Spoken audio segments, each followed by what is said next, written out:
Tomb of the Spider Queen, game number 1. LFT goes up against Go Next into this best of 5.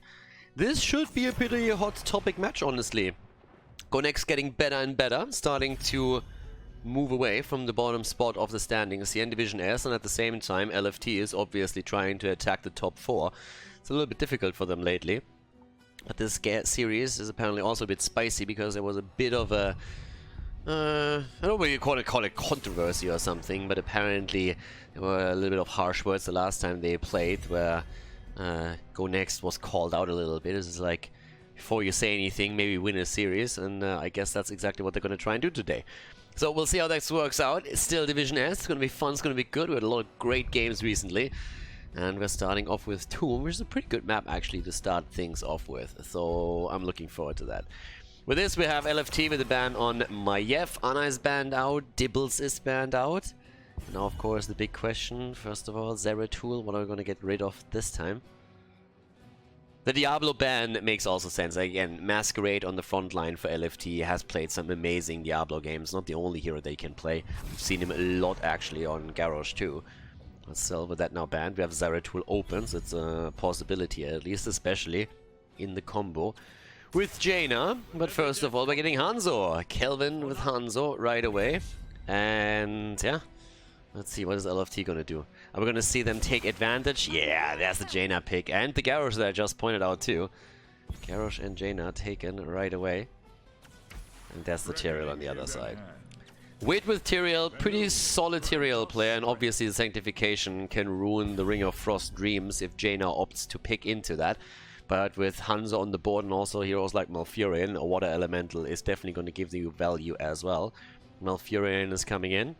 And yeah, what else do we get from LFT now? Zeratul's still going to be banned from one side. I mean, if anybody is going to ban Zeratul, let's Go Next. I honestly don't know if at this point they're even worried about it anymore. If they trust in Wit, then they're just going to let him do his Tyrael thing and keep everybody alive. But he has to then really make sure that that Sanctification goes through. Gul'dan banned out, so no way of clear on that end, at least for them. And there's the Tyrande ban instead. Yeah, Garrosh obviously with a throw into a Tyrande stun plus Hunter's Mark. Perfect setup for Jaina to get the kill. That's something that they want to prevent from the get-go. What are we gonna see from Go Next here? Off lane, still needed, of course. Having still some... I mean, there's nothing that has even been addressed on the off lane yet, so it's still your world to pick. We could still see... Yeah, well, the Auric gets picked. Oh, Shall Swiffer! And they're actually gonna go into Stukov again. We've seen it a few times from the French, and they're pulling it off once more. Kind of curious to see if... Honestly, I thought that we might see Rek'Sai again. He obviously is mainly played on Dragonshire and on Volskaya Foundry, but we've actually seen him play quite a few times now also in Tomb of the Spider Queen, so here's an option there. With Leoric already chosen, you still have a lot of tools there. Blaze, Arthur, Thrall, I mean, you name it and you can go for it. Could go for a triple frontline as well with Hanzo in the back, but they go for Li Ming and Blaze. Bunker and Sanctification. The double setup for them here. Yep, and with that, last but not least, Tobos, what we're going to see for him. Last pick for them. They need a bit more damage. Jimmy is still up. Could be used against this lineup now too. Oh, Stukov, anything that also has a little bit of lockdown would be great as well. Could even play a triple frontline if they wanted to. Get someone that has a bit more damage. But it is going to be Jimmy. Alright, so Reyna, as kind of expected. And that sets the stage for the first game in the best of 5 here in Division S. Tomb of the Spider Queen, ladies and gentlemen. LFT going up against Go Next. Game number 1, LFT against Go Next. We are on Tomb of the Spider Queen, and things get started with Banana H on Stukov, Masquerade on Garrosh, Quasar on Leoric, with Nestip on Jaina, and Tobos on Raynor. And on the other side, looking at Go Next, we're seeing Wit on Tyrael, Kelvin on Li Ming, Skynox on Malfurion, Toulouf on Blaze, and Galaxy is playing Hanzo in our little game here. Alright, hyped for this one. It's always kind of fun to see a little bit of Stukov action, to be honest with you. In this case, we have the fetish touch on level 1. So no lurking arm focus. Quasar riding in style here, by the way. Great hero, great skin, great mount. That's exactly what we have.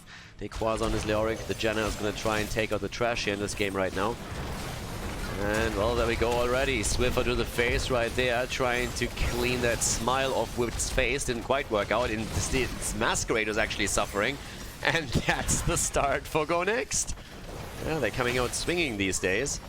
The team that has probably impressed the most in terms of improvements this season so far. Still very far down at the bottom of the standings, but now that we are in part 2 of Season 1 here in Division S, they're obviously trying to change this, especially against the rest of the teams in the bottom 4. And this is a good example for it, and they're actually not even letting up. They're going straight for the second kill, and that's the end of Jimmy. Yeah, LFT needs to be a bit cautious here. Now again, as we're looking at this particular setup here right now, it's important to know that Go Next is currently 7th in the standing, and we're having LFT on rank 5 if I'm not mistaken. So both of the teams still in the bottom 4, and if Go Next really wants to advance, then their best chances is going to take down teams like Divine Vendetta, like LFT, and maybe even making a play to take down Wind and Rain as well. So they need to do a lot here with this. I mean, at this point, having the 2 kills already for them, that's a slight lead in experience, nothing too fancy just yet, but we have an approach to go for the Bruiser camp on the right side by the red team. Kelvin is holding the mid lane on his lonesome, as we're seeing Wit up at the top with Tyrael. It's all about the soak right now, even catching the 2 gems at this point, but now with the camp about to be taken, we're seeing LFT take advantage of the situation, at least turn the gems in that they have. Bit of a safety move. Not risking anything in the fights to come. But here comes the camp now, and the question is how much damage can Go Next do with this one? If they can escort that through the mid lane and do a little bit of work here with the help of the aura, that would be great for them. There's already a sneak by Galaxy all the way down to the bottom of the map, aiming for the Siege Giants here. No vision at that point. That's a problem here also for the Quasar, and oh, 30 HP. If he would have moved here, he would have died to that last flame burst that we just saw. Nicely done, the escape, but that was very, very close. Bit too close for comfort, if you ask me. Siege Giants at the bottom of the map have also now been taken, and they're starting to move through. Again, with a little bit of a push. Can they protect the Giants, or do they just rotate away? It seems like the rotation is more so the goal. Masquerade with an interrupt here again. But I gotta admit, I mean, the pressure is definitely on LFT all of a sudden. And they're starting a rotation again, and Jaina is gonna die. I mean, Nestiv is way too far out. I'm sorry to say, but he was way, way out of position there. And that's a fair chunk of gems lost. So that's a bit of a problem. He, for some reason, just did not realize that 4 heroes were missing on the map and went way far out onto the lane to catch the experience and also, of course, the gems there. So that's now the 3rd kill against 0 for Go Next. Yeah, they're looking good with this. Turn in, 30 gems turned in by now. They're making another play for Leo. Quasar is still fine. Has to dodge a lot here. And as I say, it is actually nearly down to 38 points again. It's not quite that bad this time. That's getting there. Well, the attempt to go for Banana Age. Keep in mind that obviously there's a lot of things that will change once that level 10 abilities are here, but at least the early game is looking strong for Go Next. Now I gotta admit that that has been, I don't want to say always true from them, but they have been a team that in the early game and in the mid game have really shown some amazing performances in the past. Their problem was oftentimes that once they got into the late game, they were struggling a bit with experience and made very, very questionable decisions that oftentimes cost them a lead that they established early on. So that's something to keep an eye out for. If that's going to be the case again, but at least for the time being, they have a great lead against LFT here, pushing with the level 7 talent advantage, starting to go through the top lane, having the web weavers here. So this is really a good setup for them.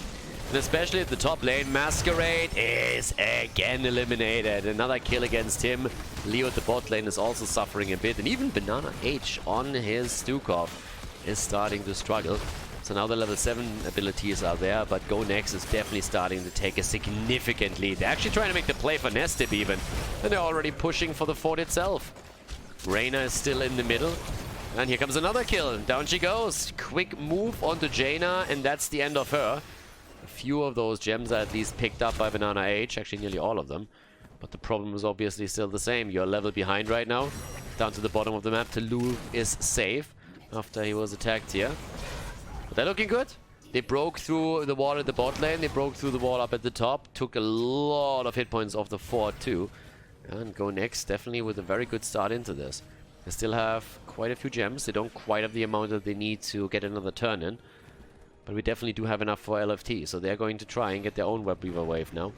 Especially Quasar has currently 12 gems and is the one. But also Banana H with 24. And there's an immediate root on the ground trying to isolate him already.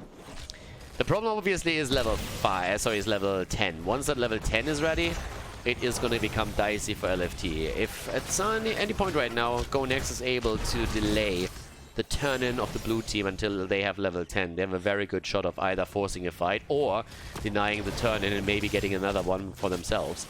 That's really the big risk here. And with level 10 being so close right now for Go Next, chances of a turn-in from LFT are very, very slim. Pretty much non-existent, honestly. I mean, I would be shocked if they can sneak that in somehow. Wit is already sitting there. There's their rogue abilities. And with the arrow, you can try and force a fight. There's the arrow already. They're getting one hit. And the Indomitable is saving Masquerade. A lot of damage still, though. Thanks to Li Ming in this case. But with 41 gems in their hands, they nearly have a full turn-in. If they can turn everything in here, to Loof with another 19, catch another wave, they have a good chance. Talking about chances, Nestib is in trouble and gets saved by Masquerade, but that was once again too close for comfort. Nice move by Garrosh for sure, don't get me wrong, but that was a little bit dicey, and that's a turn-in right here. Wit gets it through. And that's another Web Weaver wave. The second one in a row with 5 kills to 0. Go Next is looking strong here. Mid lane. That's why we have the push focusing right now. Another tower is down. Bottom of the map. A little bit of body blocking here against Quasar. Still, finally the level 10 abilities. Was about time. There's the taunt now. You got a camp even. Ring of Frost. The Entomb. Nice combo that they have now that they could use here in the middle, for example, if they can force the fight at this point. Web Weaver at the top already with serious damage. At the bottom, a similar picture. And the rest of the team now moving in through the middle. Trying to burn that down, trying to burn down that aura as quickly as they can. Top lane, Jaina's taking care of this one. Fort actually not even falling. And it seems like Go Next is not going to get too much out of this, but they're making the play for Quasar at the bottom. That's 5 gems in his hands, not really as much as you would love to take away from them, but they get the kill, and the rotation is now also threatening the fort, and that one is going to fall. First structure down. Nicely done here. A few gems out of the hands of LFT, but obviously it's more about Banana H. Here comes the taunt. Nice silence as well with the lurking arm, but Wit able to survive. And they are breaking through this again. Wit on the way to the top to catch the experience of the wave that's pushing in. Nice bling. That was a close call though. Ring didn't hit anything. Oh my god, Nestib again saved by Masquerade. Garrosh, calm down. What a save here. But ha ha ha. Li Ming. The reset as the Calamity comes through. Nestib today just a bit too far out, but Kelvin goes down too. The problem is that Reyna's also falling. A 2-for-1 trade here, and a lot of the gems are gone. LFT is losing quite a bunch here. They still have the 24 on Banana H. They still have enough for a turn-in, but this is 8 kills against 1 now, and it is honestly starting to be really tricky for them. With 13 in the hands of their opponent, the question is always, do we turn in now? If you get the turn in, the defense should be easy for your opponent, but yeah, this is starting to become quite dicey. I mean, especially Nestib is seeming to have some trouble here with the positioning so far. Moving back into that fight, trying to get another Blizzard or a combo through was an issue already. Wit is already starting to harass him again down to the bottom of the map. Toulouf is still escaping here. Keep in mind that the 13 on the side of Banana H will allow Stukov to finally also get the lockdown. Here's the Web Weavers, finally. But yeah, once he has the virulent reaction, there's definitely even more control that they have. For the time being, the push through the middle with the camp could actually be empowered here. That's the taunt again, the silence, and Wit with a sanctification. Honestly, that was really close. And with the sanct, he was just sitting there and was saying like, alright, let's play this safe. I don't want to die here, but that was a lot of cooldowns burned. Toulouf already on the move out, still has the bunker if he needs it. Might have to pull the plug, and yep, there we have it. Goes for the bunker, moves out, and the Entomb. Nicely done. The end of Blaze, but Kelvin was trying to go for the kill against Leoric. Doesn't get it, but now the chance for LFT to get the momentum here. Moving with the Web Weavers through the middle, through the top. Top actually already defended, the bottom not so much. And with level 13 talents and now an advantage in heroes, they might actually have a chance to close this experience gap by quite a bit.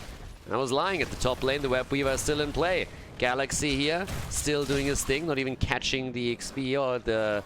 well, he caught the XP, he didn't catch the gems there. Mid lane, is the fort gonna get destroyed? Pretty much looks like it. LFT, all they needed was one turn in and one kill, and all of a sudden they're not only closing the experience gap, they're starting to get ahead in structures.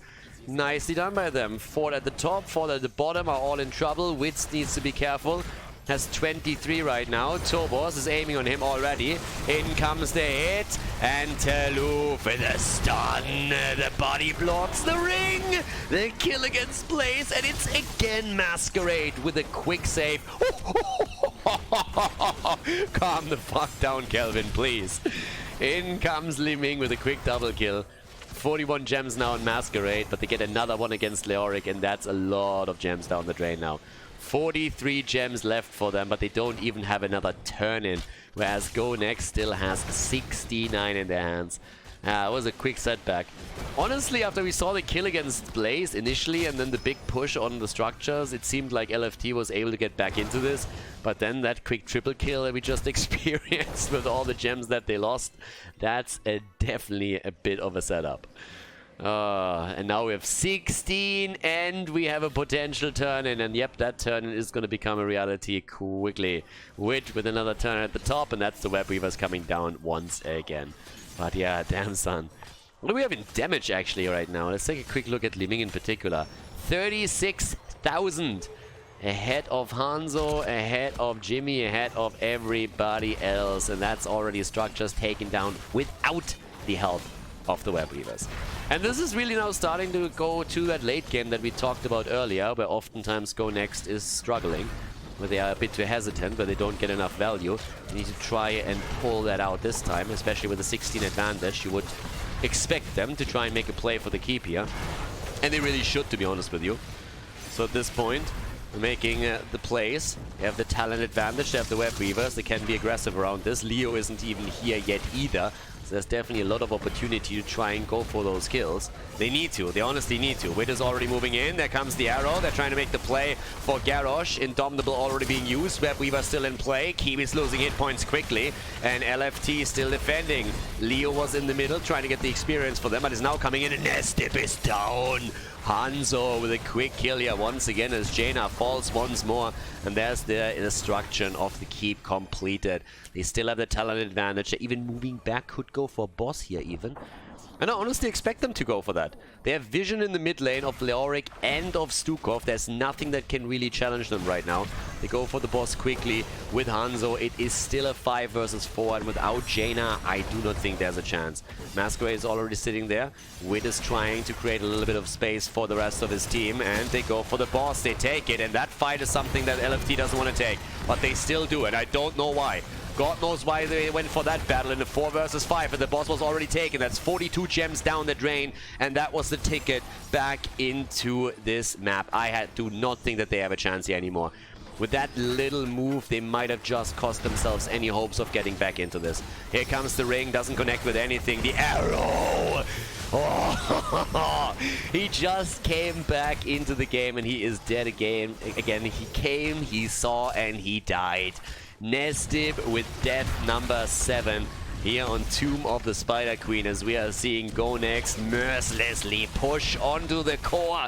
And this is going to be the lead in this best of 5 series against LFT. Fantastic first game from the red team. GG and well played as Go Next finishes the job and takes the 1-0 lead in this series.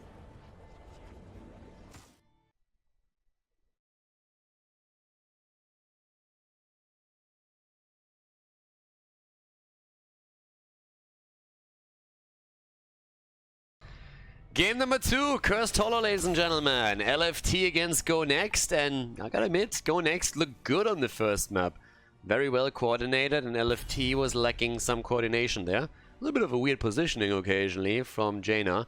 I'm not quite sure I agree with that call there at the end to try and fight for the boss, despite the fact that they were in a 5 versus 4. And if you're honest, didn't really have a realistic chance to secure the boss there anymore anyways. But yeah, Cursed Hollow, bit of a bigger map obviously. Map choice from Go Next, so maybe they have a bit of a setup for this one. Maybe they're playing around globals in any way. We could see that the Haka, that false stat, the bird these days, a little bit more popular again. But at first we're having Diablo again attacked. Sorry, Masquerade is not going to get that hero anytime soon. Also having a Nubarak taken out. A bigger map, obviously. But yeah, I would still expect a ban on Ana eventually. Then there again, there's Maiev and Zeratul also still out for bans. So yep, I'm not going to do that. And there's the Hanzo ban actually this time. Alright, Hanzo banned out. Question is what else? The Zeratul first pick. That's the moment when you're picking Jaina. When you're either Jaina or Tyrael. That's like nothing else. Okay, it's the Tyrael pick. Alright, Wit is saying, hey, if you want to go for a Zeratul Void Prison plus Ring of Frost, be my guest. I'm going to a Sanctification. That thing all day long. And he has been doing that in the past actually quite nicely. I mean, you can of course play around that, but it's always this nice interaction dynamic between Zeratul and Tyrael that then comes into play. So let's see if he can actually, if they pull that off. I mean, at that point with Diablo banned out, you're obviously looking towards Jaina. But there's Liming and Tyrande. Alright. They got called out there. I like that. Go Next called them out. Go Next was just like, pick her. Come on. What are you waiting for? Take her. And LFT was just like, you know what? Maybe no. Alright. Liming instead. And Tyrande, I mean Hunter's Mark. It's already the name of the game. Tyrael in general is great here. I mean, you have two bosses where you can fight with Sanctification. So that's not too bad. Bans are coming in, and that means that in this case we're having ETC banned out. That's already interesting, because ETC can obviously not only be played in a main tank position where you have a power slide into a Tyrande stun, but you can also play him on the offlane or even in the main tank with stage dive. And if the plan for Go Next is to play around globals, then getting rid of ETC would limit the stage dive, the global options on their opponent side. So there is definitely still the option to go for the Haka for them. The bird again is also up, and then you have Mighty Gust if you want that setup. But yeah, let's have a look. I mean, there's a ton. Okay, yeah, I knew it. There we go. Both taken. Falstad and the Haka, full-on macro game at this point. A lot of control through Falstad. The Haka and Falstad can jump in the late game all over the place, all over the map, and try to make the pressure plays here. And yeah, they go for the macro advantage. Alright, what are we going to get on the other side? There's not really a lot of globals around anymore, to be honest with you. Arthas gets taken, and what else are they going to add in? Stitches! Stitches Tyrande gets picked here, with even an Arthas Howling Blast to follow that up. Honestly wondering if they can do enough damage with this. I mean, Zeratul is going to aim for Falstad. That's definitely going to be a thing. But yeah, last pick now. Bit more damage. Definitely needed. I mean, 100%. You need Kelvin. Maybe on that Jaina after all. I mean, they need something here. Don't have enough damage. And it's Genji instead. Alright, guys. LFT against Go Next. Cursed Hollows map number 2. And let's find out if LFT can win this one. Or if the double global is going to reign supreme on this big map here. In our second game of the best of 5 series. Game number 2, and it is full global power on the side of the red team, but let's have a look at LFT first. Tobos, this time on Liming, Dequaza on Arthas, Banana H on Tyrande, Masquerade on Stitches, and Nesdip on Zeratul. And over on the right side, we're seeing Kelvin on Genji for Go Next in the lead in this best of 5. Toulouf on the Haka, Wit on Tyrael, Galaxy on Falstad, and Malfurion is played by Skynox. It's still a bit of a weird situation here for Go Next, because even if they win this series with a 3-0, they will still be in 7th place in the standings. And I was actually wrong earlier. I talked a bit about LFT in that I thought they were in 5th place right now. They're actually not. They are just 1 place above Go Next, in the 6th position. And yeah, they won't lose that spot. But obviously, if Go Next wins this one right now, they will definitely start to massively close the gap to LFT and have a good chance of overtaking them in the long run. But yeah, it's a big battle between the two teams. There's no doubt about that. For now, we're also having a couple of interesting talents taken. We're seeing the variation of Arthur's a bit more these days, where he specs into his trait, and this game is no exception. So it's all about the endless stacking on the damage, and if you want, you can actually follow that up later on with level 13 and level 16 talents, where you get the second charge and the cooldown reduction. And you can actually pack a punch with this one, depending on how the game goes. Outside of that, we're seeing Stitches with the level 1 here, the Patchwork Creation. Again, we're oftentimes also seeing the Hungry for More, but that's normally more so a talent that you are tempted to take when you're thinking about, let's say, Tomb of the Spider Queen, for example. But I'm really interested in the setup with the Double Global. Double Global is a bit weird, because in theory it's just a fantastic setup and you can do a lot with it. And once you control the map and you have taken forts down, the map opens up, you can do a lot with it. But it can also miserably fail if your opponent is able to force you into weird fights the entire time and then takes the kills in the lead. So yeah, that's definitely something to watch out for. But a team that coordinates well with a global or double global will always have a bit of an edge there. And it comes at a cost. I mean, it's a trade-off. But still, that late game could be devastating. Up to the top lane. So far, Taluf is playing this actually very, very slow here. Didn't allow Arthurs to get a lot of stacks together. So far, we have him only on 3 on the level 1 talent. Now, again, as I said before, it's a lot about the damage and the endless stacking, but that's not all of it. The mana management that you get with this is also highly important. So definitely something to be considered here. Stitches in the middle. Gets attacked here again, but it's really the top lane where we have now both globals already in position. And now keep in mind that we have both globals topside and the first tribute is going to spawn at the bottom of the map. So they are hoping for a bit of an advantage here. We're currently also seeing now with level 4 talents, amongst other things, again the dominance taken. Push at the bot lane with the camp, and yep, there come those siege giants. Or the tribute announced. Okay, there's the damage against Rayquaza, gets the extra work done. And they can easily stay at the top, push a little bit more, take Rayquaza. I mean, they're not going to take him out or anything, but they can push him past the wall and then play around that. False set is still there. Yep, they're starting to get the damage in against the wall itself. And all that they need to do down at the bottom is delay this for as long as possible, and then the top lane is going to get value. But with only 3 seconds on the board, it actually starts to become a little bit questionable. Alright, there we have at least Tyrell starting to move in. Channel is there, and nobody interrupts. They just let this one go. I'm just saying, like, yep, whatever. We're dealing with the top lane in the meantime, and they're starting to destroy that pretty quickly. Would have been even better if they could have interrupted bot side, but as you can tell, there is still enough damage that they can do it there one way or another. So, yeah. With that, there we have it. Fountain, if you take that out, that's also, of course, a great start. You take the sustain from your opponent away on that solo lane. Rayquaza still sitting here, waiting off the rotation for the rest of the team. Howling Blast misses. Yeah, and they already forced Tobos back a bit too. The drag on the other side doesn't connect either, so there's no real threat against any of the heroes. But we're oh, yeah. Nicely done here by Kelvin. His Li Ming in the last game was absolutely fantastic, and I was going to try and improve or impress with his Genji performance as well.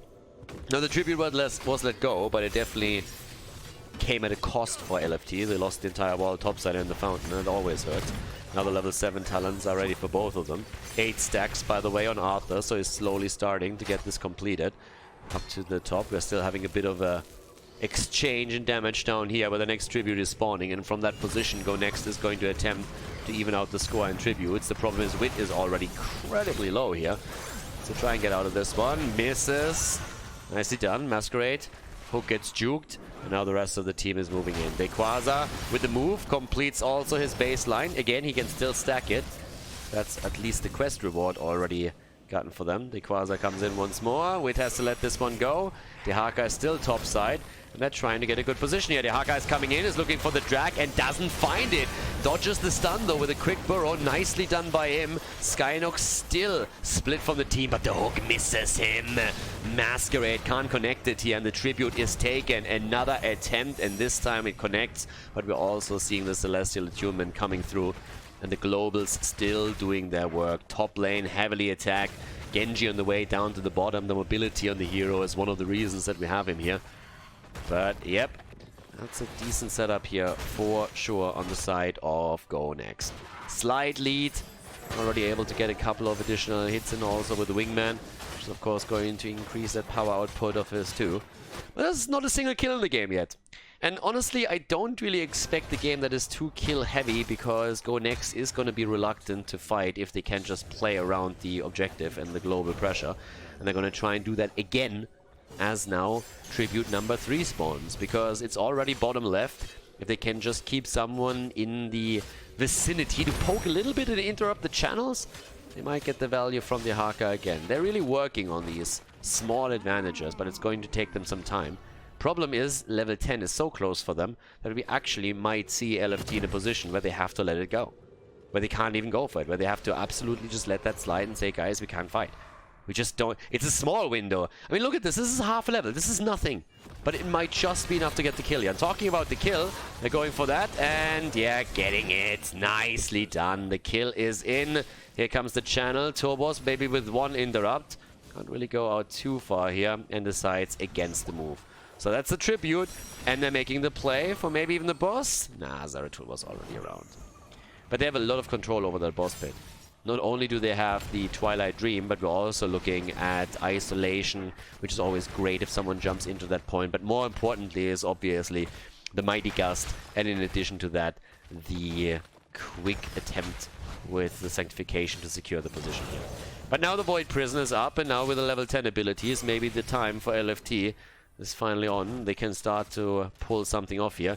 Now keep in mind that the next Tribute will also put a curse into play. There's the move for the boss immediately. Let's see if LFT actually sniffs it out.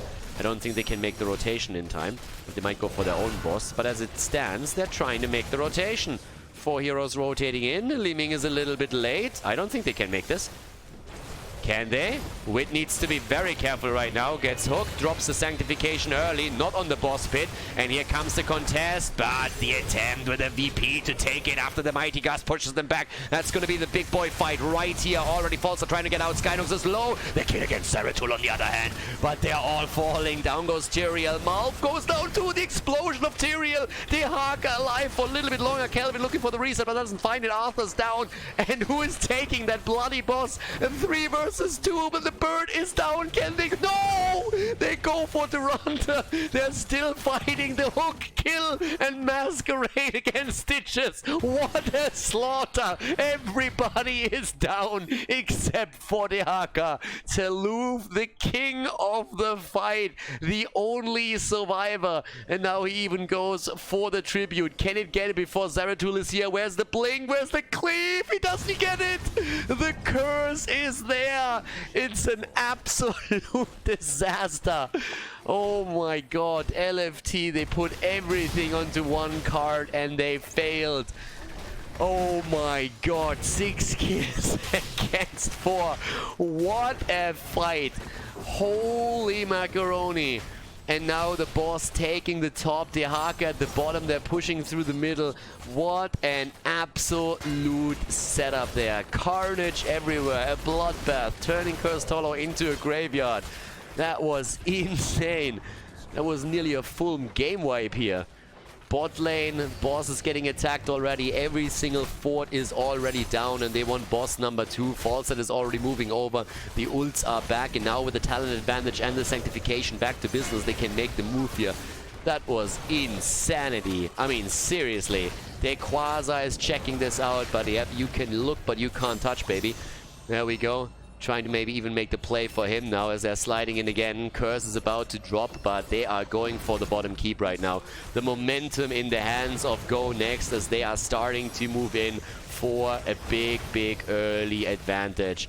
Already pushing the wave out. The hook misses the bird.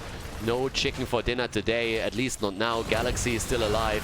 And here comes Zeratul with an attempt, but a Singularity Spike is actually missing. 26,000 damage on Genji. Tobos with a combo once again in 1-2. Trying to get the hits here. Isolation against Stitches. There's the Void Prison in the back line. The boss doing a little bit of damage, but it's an early one. Didn't scale too well, but the Quasi trouble. The kill attempt. The blade from Genji. And the Sanctification. They're trying to get the kills here, and they can't get it.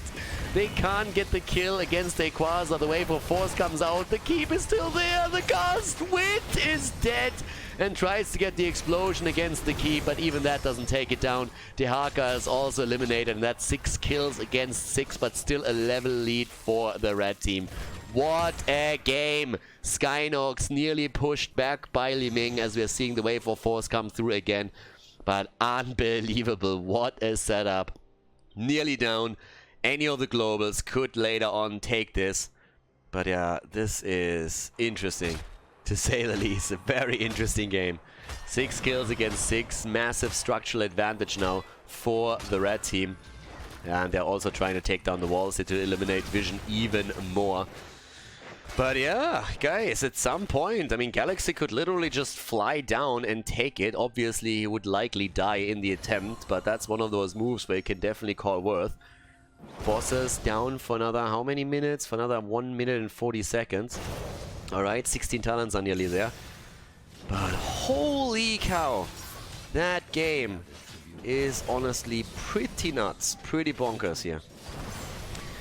At least up to this point, yeah. Liming at the bot lane, staying very, very careful out of harm's way, making sure that nobody can flank her and take her down for a quick kill. The 16 talent should actually give them the, well, maybe 10 seconds. They might be able to get the 16 talent.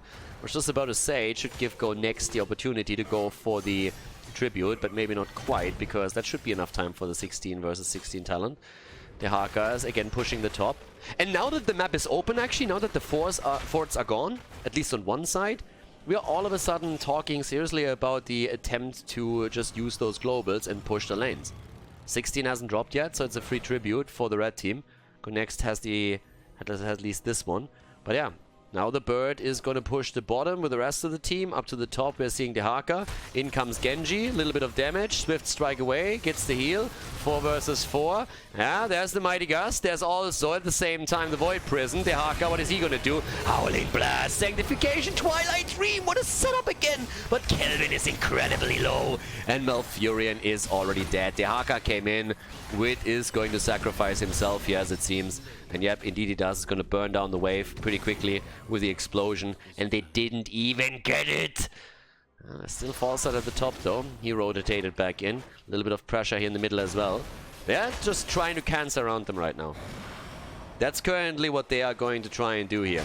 They're going to attempt to just simply go for the moves with the globals as much as they can. Double global at the top lane, down to the bottom. The slight push here from the blue team and also the position for the tribute. And top side, the damage. And that keeps under a lot of pressure. Arthas is the only one who's moving in. If they knew that, they would have actually stayed a little bit longer and seen what they can get here. I'm still waiting for the moment when this Falster just comes in, says, fuck it, flies in and takes it down and sacrifices himself. Might not even have to do that, to be honest. But again, it would be likely. Would be a likely kill against him if he does that. Would still be a keep. Honestly, I would still call worth here.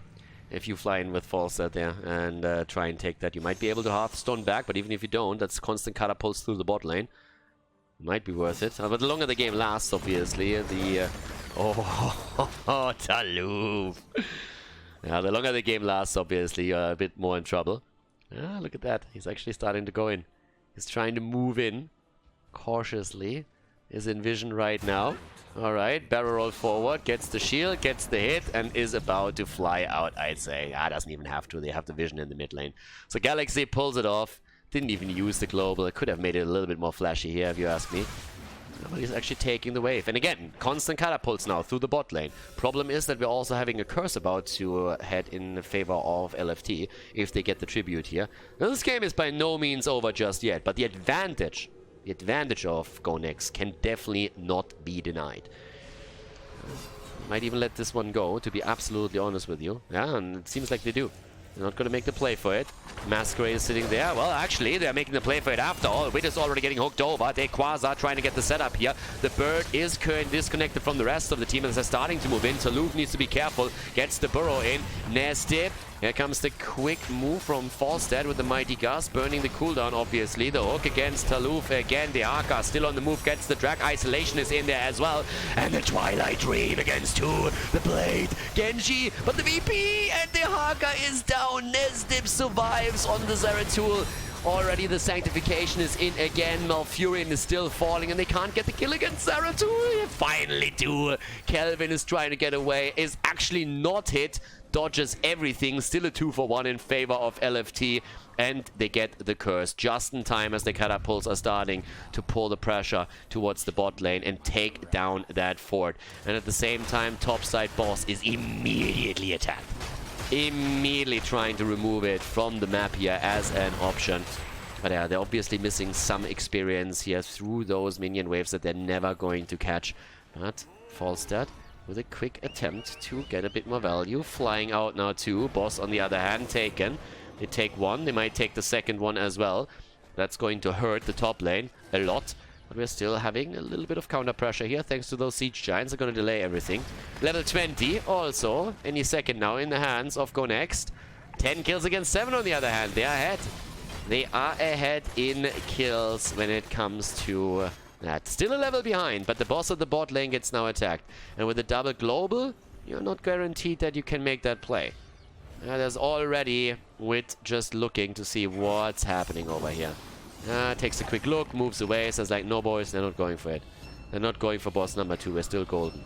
And now you look at the map and think about what they got. Top keep, top fort, that's all there's to it. Boss is still on 100% HP on the other hand.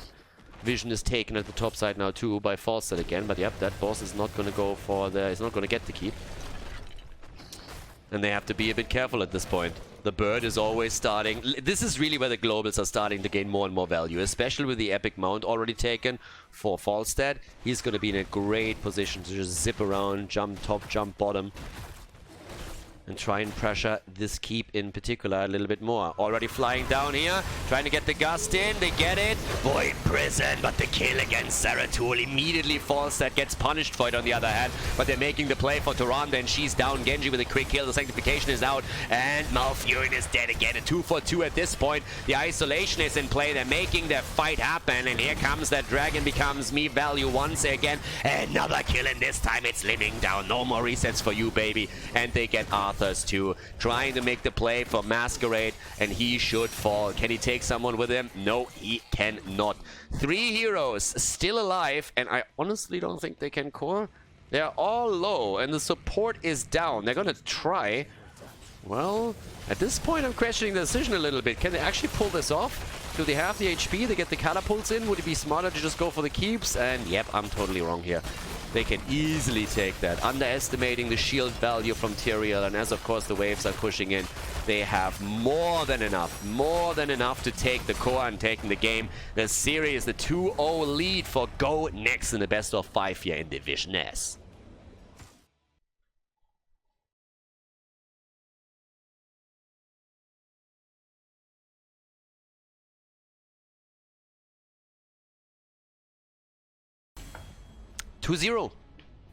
Go Next has taken the lead here after that insane fight on the top boss on Cursed Hollow. We're now heading into the 3rd game, and honestly, potentially even the last.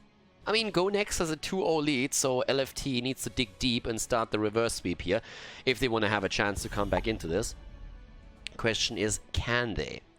That's the big one right now. I mean, we're going to find out. They need definitely a little bit of a different draft for this one. Like, I don't know. But, yeah.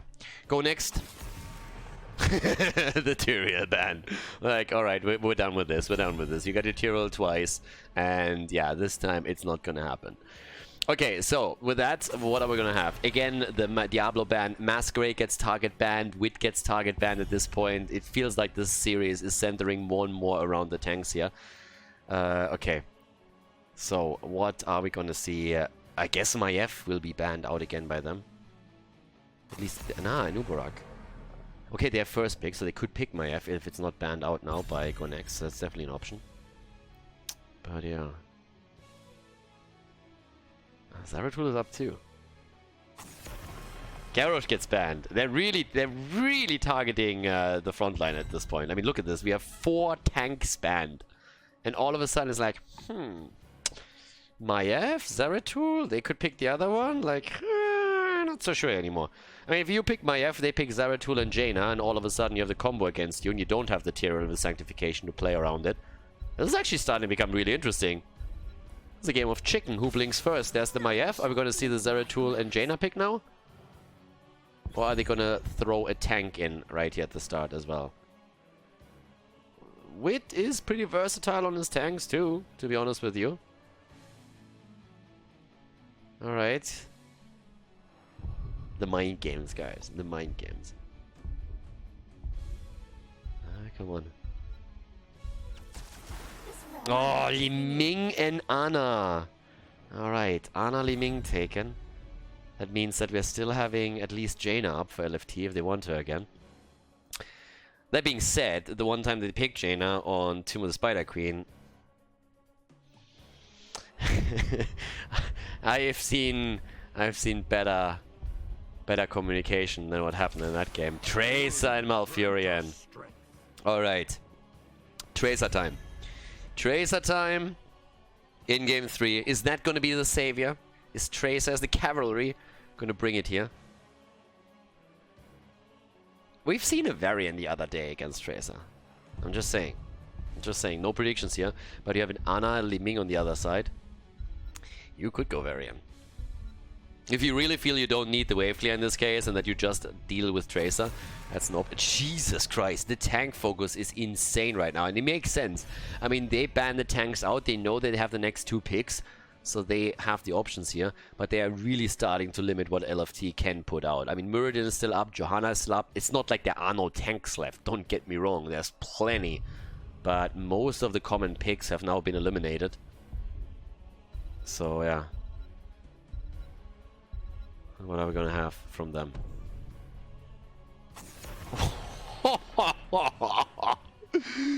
6 tanks banned out! I mean, you can play Imperius in the main tank position, Arthur's in the main tank position. We're having Stitches still on the board. There's Muradin, obviously. You could go for Varian if you just want to counter Tracer. So there is a lot out there, but at this point, they are just going all down the rabbit hole. Just saying, okay, we're banning everything here. There's Varian and the Haka. Varian and the Haka. Good luck, Tracer. That's gonna be a fun game for Tobos. Tobos is sitting there. It's just like, why? Why me? Are we gonna get Stitches or Muradin here from LFT? Or something completely different?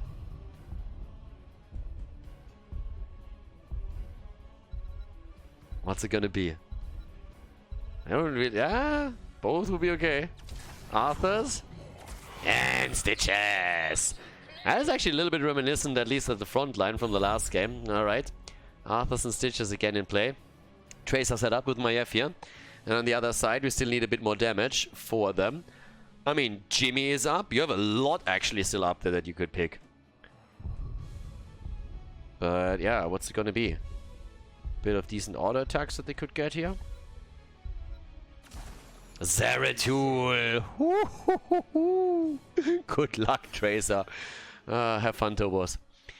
Ladies and gentlemen, Towers of Doom. We have a Varian game. Go Next against LFT. Potentially the last map of the series. Let's hope not. I would enjoy a few more games here. But obviously Go Next is eager to close this chapter out. Let's jump straight in. Towers of Doom. Game number 3. We are on Towers of Doom. And, well, LFT. They need to come back into this one. Let's find out if they can. Quasar on Arthur's, Nestib on Maiev, Tobos on Tracer. Have fun, my friend, and good luck. You'll need it. Banana H on Malfurion and Masquerade on Stitches. And on the other side, Kelvin on Li Ming. Game 1. Memories are coming up here when Kelvin gets those Calamity kills. We're having Taluf playing the Haka, Wit on Varian, and Zeratul played by Galaxy with Skynox on Ana. Tobos after level 4 has to be so careful. Once that taunt is in, the taunt comes in from the Haka, and we might even see Zeratul jumping in with a quick cleave. He needs to be just so careful. If there's a good combo setup where you get a taunt out and then Li Ming throws a combo quickly onto Tracer, that would be more or less an insta-kill. Of course, Malfurion can still try and play around a little bit his Nature's Cure, but obviously the cooldown play is in favor of Varian, who can just simply rely on that very, very short cooldown on the heroic ability. So if he can pull that off, that would be pretty fantastic for them. As we are heading into the first game now. Game on, as we are back to business. So whatever that little hold-up was, the boys are back, and now the time to shine. Let's find out if we're having a 3-0 here, or if LFT can start maybe a little reverse sweep. I mean, honestly, we had a few reverse sweeps already just in the second part of Season 1 here for Division S. Again, when we're looking towards Arthurs, we're having the same build setup that we had in the previous game. Same talent also taken for Stitches, who went straight up into the patchwork creation again. Alright. There's the hook, Taluf. Tehaka on the run, trying to go for the drag, but everybody already moved out of range. Zeratul is at the bot lane in the meantime, and Wit is gonna fall.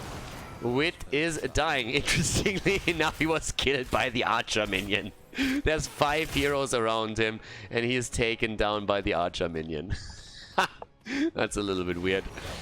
Galaxy down here needs to be slightly careful too, because he straight up walked into 2 heroes. But that's a good start at least for LFT. They get the early kill. That was an important one. Having the Bonds of Justice taken for Maiev as Nestip goes for that tether build. Full on Umbral Bind here. And at the top side still that 1 versus 1 setup. But Taluf is currently missing another drag and getting bodied a little bit. Getting schooled by their Quasar. Obviously the camps are now up 1 minute into the game. And that means that usually both of the teams are starting to home in onto the mercenaries. But at least for the time being, LFT is way faster with this. The hook attempt here, but there is an invade coming. Can they take this in time? I'm not too sure about that, but keep in mind that Tehaka could always burrow in, and he might actually do that. There's the fight. In comes Zeratul. Is Tehaka following as well? Yep, Tehaka is on the move. Tehaka comes in. Wit might fall here again. Can he get healed by Ana? Nope, he goes down. But they get the counter kill. Malfurion is already dead. Camp is about to be taken. And yes, they steal it away. They need to get more. They definitely need to get more. And there's the kill against Tracer. Arthurs is starting to rotate into and trying to help out here. Triple Umbral, but Maiev is dead. And that's 3 kills. They lose the camp, but they get the kills. And it looks like they might even get another one. Their Quasar is way too low. And that's the 4th kill secured right here. A camp for 4 kills, and with that we're now having this game officially started. It's actually so weird to me that this is the 2nd time within, I think, 3 days, right? That we have a Varian taken in the game. And again, as the counter to Ana, obviously. Trying to play around that. I mean, this draft was weird anyways. 6 tanks banned out, you don't see that all that often. Debilitating Dart taken on level 4 now on the side of Ana. Slight adjustment here, obviously. Taunt, weapon of choice. I mean, you're going up against Tracer. The whole spiel is trying to lock her down whenever you can. It's interesting though that we don't have any Jaina burst damage with this. Obviously they're still living and you have to try and get the kill in. We're currently pausing. From what I can tell, they actually had some problems with ping earlier. That's one of the reasons why we had that quick break that we saw there. But now, the setup, again, it's all about like the quick burst damage. So they have to communicate with Galaxy on Zeratul and with Kelvin here on Liming. And the entire idea is to really set this up with Wit moving in, getting a taunt. Doesn't have to necessarily be against Tracer, but obviously she is going to be the priority target. But if you get close enough to Banana H and Malfurion, or then even maybe to Maiev, you can get the kills there too. With Maiev, it's always a little bit of a different story because she has the Vault of the Warden, so you need to be very, very careful that you time that properly. But another thing I wanted to highlight real quickly, as we're waiting for them to resume the game here, is that Ana's Sleeping Dart can of course play a huge role with this too, because it's a perfect setup, not only for Varian's charge and taunt, but also Li Ming can capitalize on that sleeping target before we're even seeing any kind of commitment from Varian. So if that setup turns out to be the case here, then they can get the quick kills. But this is really the game plan that they're also relying upon. They need to get those kills. They don't really have a lineup that they have a lineup that needs to commit. That's pretty much what we have to say here. Because if you look over to the setup that we're seeing from LFT, they have now with hooks, with Roots and Malfurion, with the Umbral Bind, and also with Arthur's and his Howling Blast plus the Frozen Tempest. They got a lot of CC here, and it can really screw with you, especially Zeratul, of course, if he gets found out, or if they at any point get a jump onto Ana. So it's pretty much so the battle between trying to eliminate one hero quickly and trying to just CC your opponent into oblivion from the side of LFT. And that focus on Stitches here is always good to put someone into trouble. You've seen that twice actually around, and then that resulted in the 2 kills that LFT currently has here. But yeah, let's find out how this first altar phase is going to pan out for the 2 teams. Triple altar on the map, and let's see who's going to get the 2 here. I mean, I kind of expect that it's going to be a 2-for-1 trade. That would be a little bit shocked, to be quite honest, if we are going to see any setup where a team is able to get all 3 of them. And it actually seems that they're not even fighting over this. They're just giving them up. Saying like, yeah, for the time being, just let that slide. It's fine. There's another hook attempt that we're seeing from Masquerade. A little bit of an uneventful one, to be honest with you. But now we have the slight lead for LFT here. And again, there comes the taunt, a little bit of damage. I mean, at this point, you obviously know that you're not going to get the kill. But as you can see, that cooldown on the taunt is so low. Why wouldn't you go for it? The hope was, of course, that all the minions were already taken down. And Stitches loses some health to the tower itself. But there was still a minion around that was triggering the shots. But obviously, there's another tool that Go Next has. I mean, we talked a little bit about the CCs that they have, about the burst damage setup. But let's not forget about Dehaka being the global in the game here. That gives you another small lead over your opponent that later on you can use to get some value here. We're having now on level 4-7 the Victory Rush, and we're also seeing the Feeding Frenzy again. Yeah, there's the taunt already, as they're starting to make their little plays. And as you can see, every time that Masquerade throws out a hook, there's an immediate root on the ground by Malfurion. Top lane, Kelvin comes in, the big combo. But they can't get the kill. Oh, now they can! That was the drag they needed. Nicely done. And the Calamity immediately after. Quasar is actually quite bold there. Moving out and attacking Toulouse with the 2 heroes that just left the lane. Kind of banking a lot of his hopes on those 2 already being gone, which wasn't even the case there. 5 kills against 3 right now.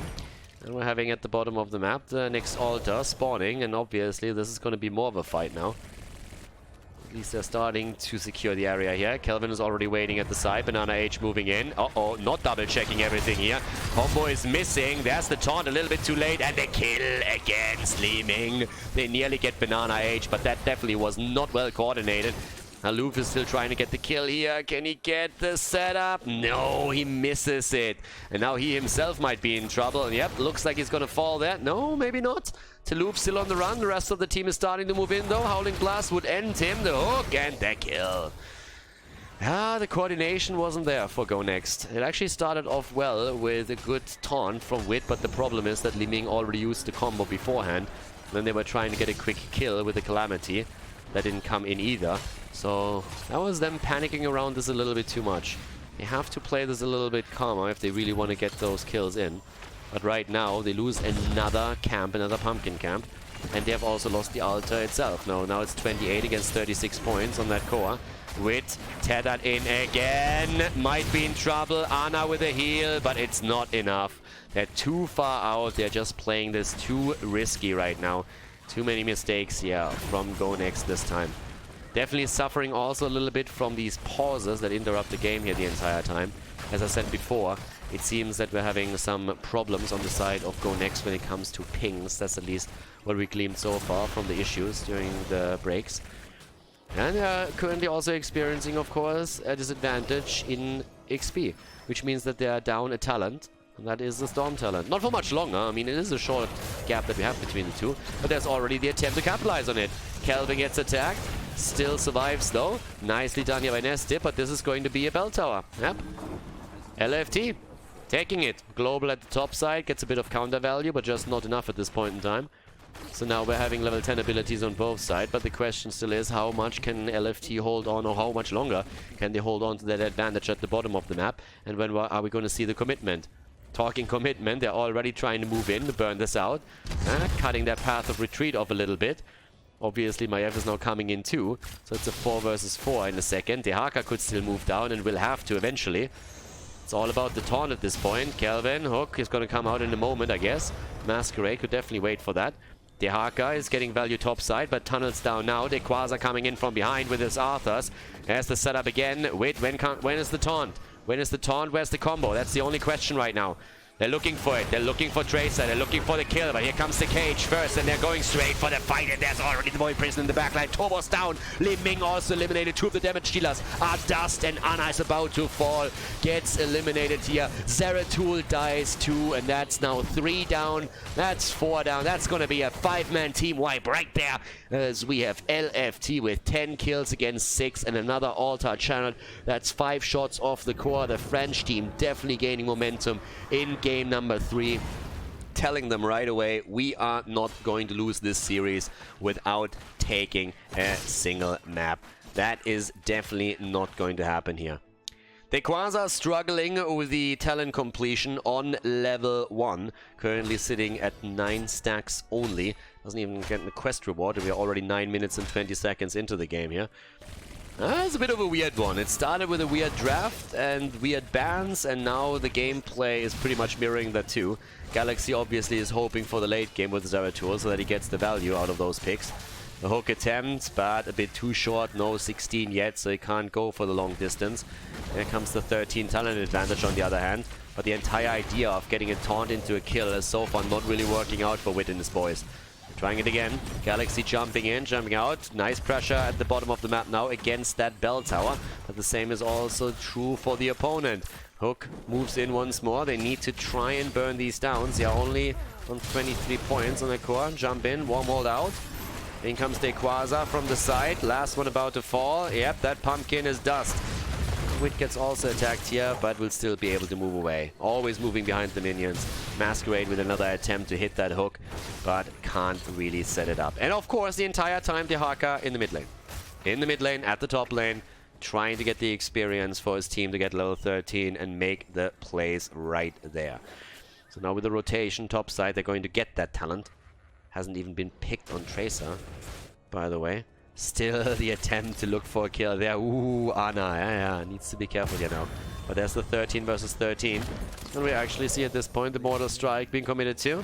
Alright, also the mending strikes right now, and there's the 5 versus 5 once again. Void Prison in the back, nano boost in this case on Zeratul actually, not hitting Li Ming with it. And the Twilight Dream, the kill, the double, the triple, the quad kill. Maiev is down, but this is looking horrible for Dehaka. It looks like we're having another 5-man team wipe right in front of us. Go Next loses the entire team for the second time. And now we have 15 kills against 7. Another double altar gets channeled through, and that's another 10 points off the core. This bad boy is going to drop down to 13 as they're already going to the boss, I guess. Not even pressuring the middle.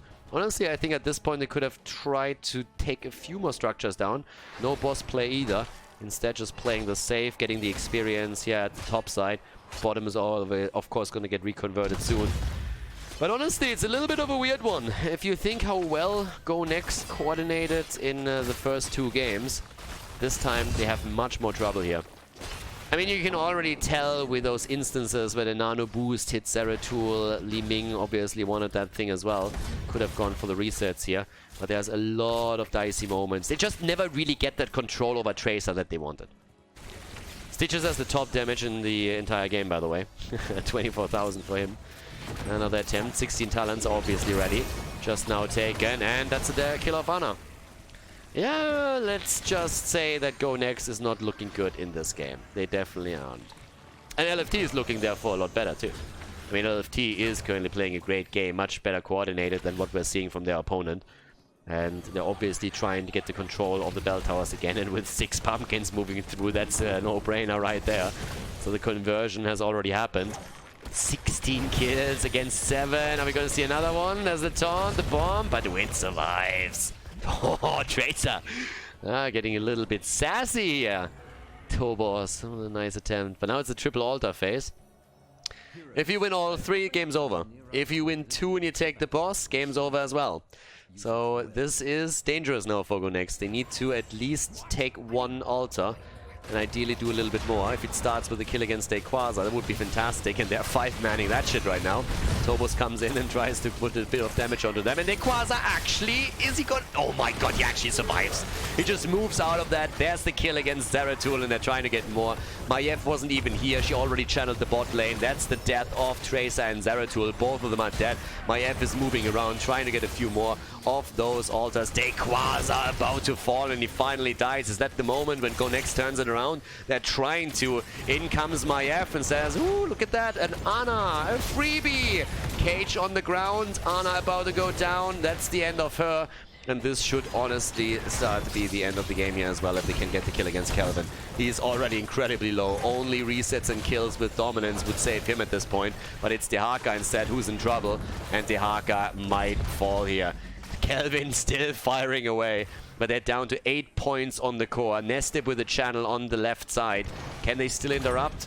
They might be able to make the play. Ooh, the hook and the interrupt. The taunt on the other hand. But another 5 shots fired. The core is down to 3. And guys, it's about that one altar that we're seeing right here. Currently 4 heroes on the map for both teams. But a dire situation for Go Next as they are desperately trying to somehow win this one. Dehaka coming in from behind. There's the combo. Nestib moving out. Wit moving in from the bottom. Quasar is back on Arthas trying to make the play now too. Wit in trouble. Here's the Void Prison. Wit is on the run. The hook hits him again. And there's the taunt. Ooh, they just skewer, but the kill against Varian.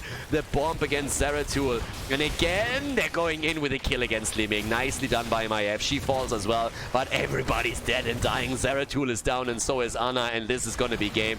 The third 5-man team wipe in this game. The B-steps coming in too, as we have LFT taking the victory on Towers of Doom. And now Go Next forced to play the 4th map at least. GG, and well played by the blue team.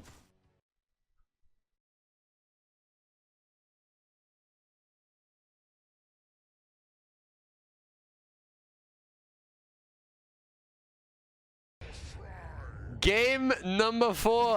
Alright, I'm a little bit relieved at this point. I thought that LFT would get destroyed after the 2-0 lead.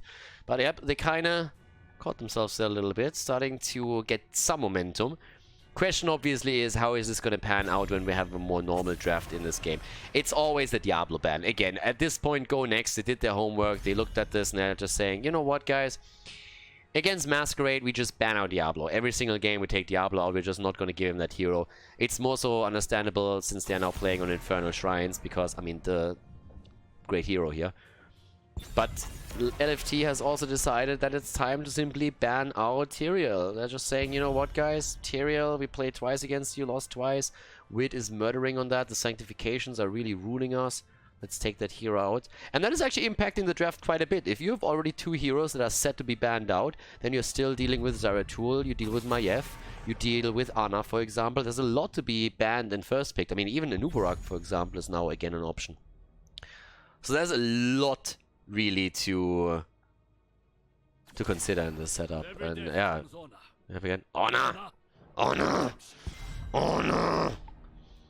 Every single time I hear that, I'm just sitting there and like, shut up, Hanzo.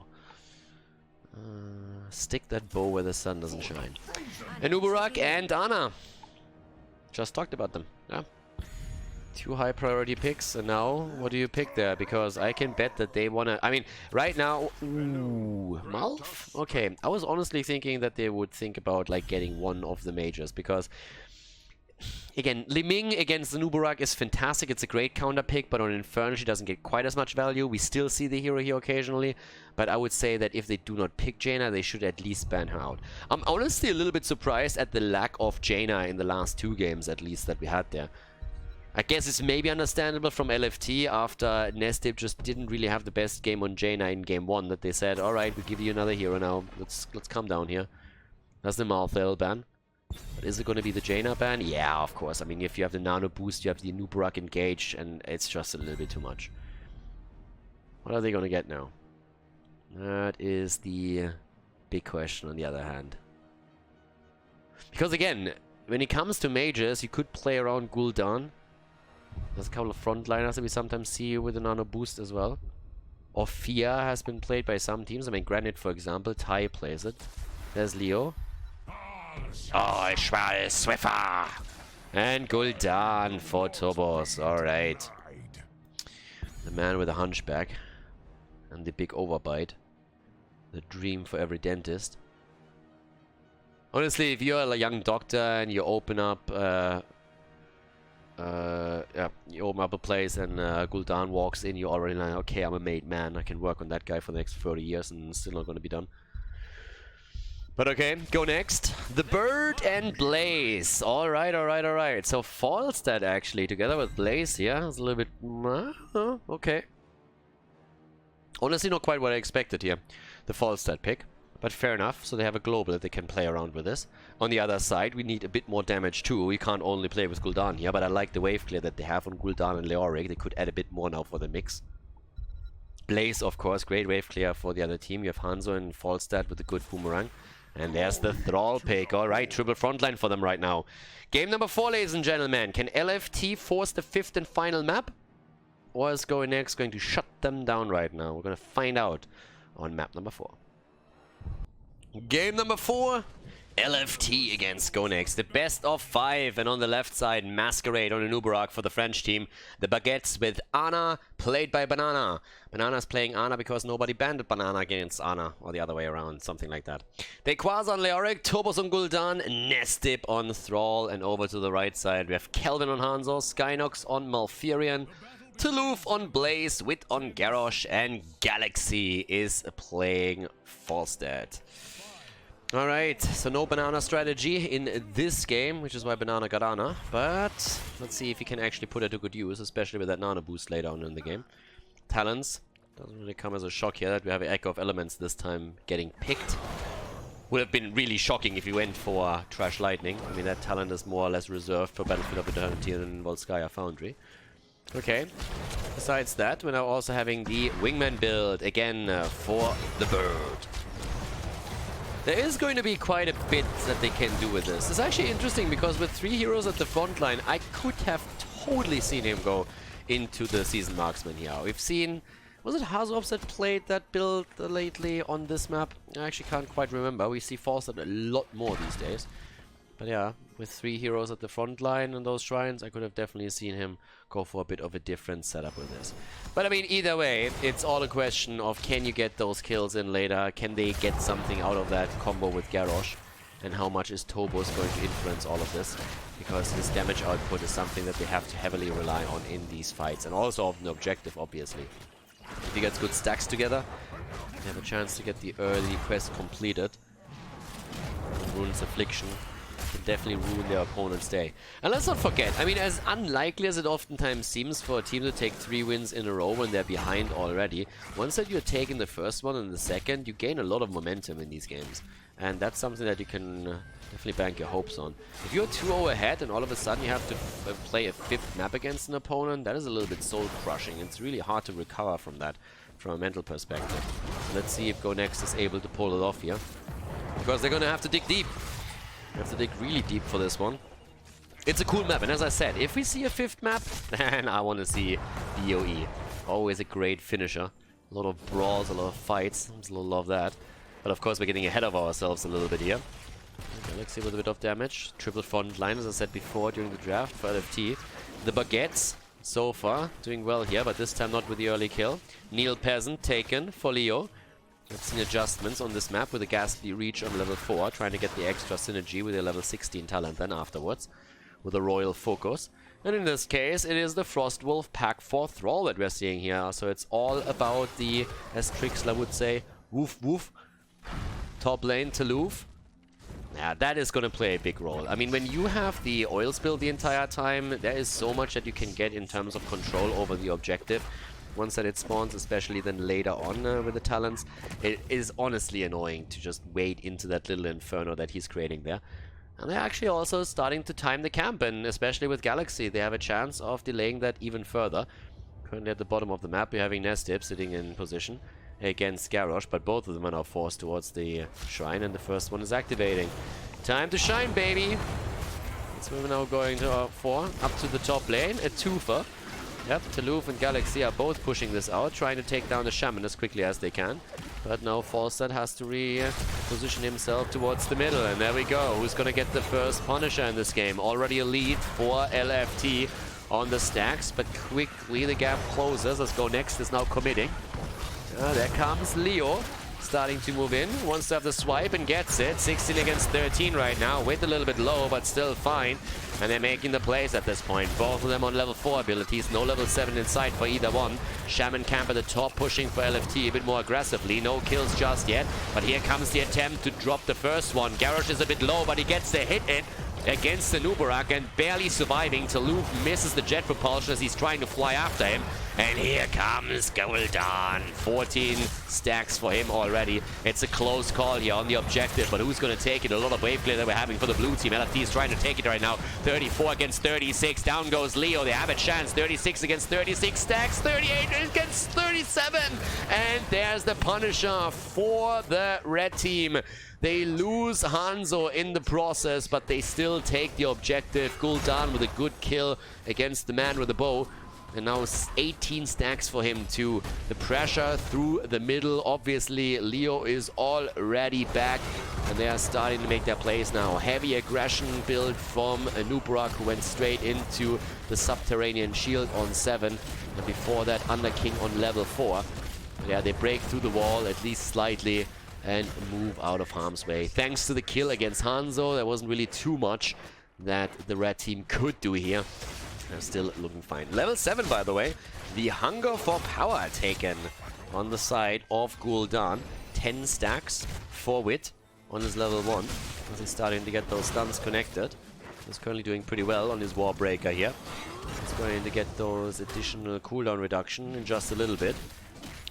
But it's more so Khaldor that I'm really focused on, because 20 stacks at this point in time, 5 minutes in after the first shrine, ain't too bad. That's not too bad at all. And again, you can really see, I mean, just look at the damage output right now. Khaldor is sitting at 10,000. Leo gets the free drain and the chop the entire time, so he's already committing a lot to damage as well. But still, Khaldor sitting at a pretty respectable number, and that comes mainly through that shrine fight. So Tobos is doing well here, and once that he completes the quest and gets the Echoed Corruption, things are going to start look a little bit tricky for Go Next on that shrine. You have to definitely play around that now. 5 minutes and 45-second completion on the Echo of Elements. A little bit late. Normally you want to get that a minute or 2 minutes earlier. But then again, he got forced into the shrine fight, obviously, so that's time lost on that.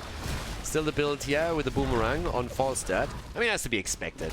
You need the wave clear. You also want to get your global Valiant. For that, you need the wave clear on the hero. It's not only important for the shrine fight itself, but also for this. Obviously, once again, having the little setup here with Skynox down at the bottom. Here come the heroic abilities.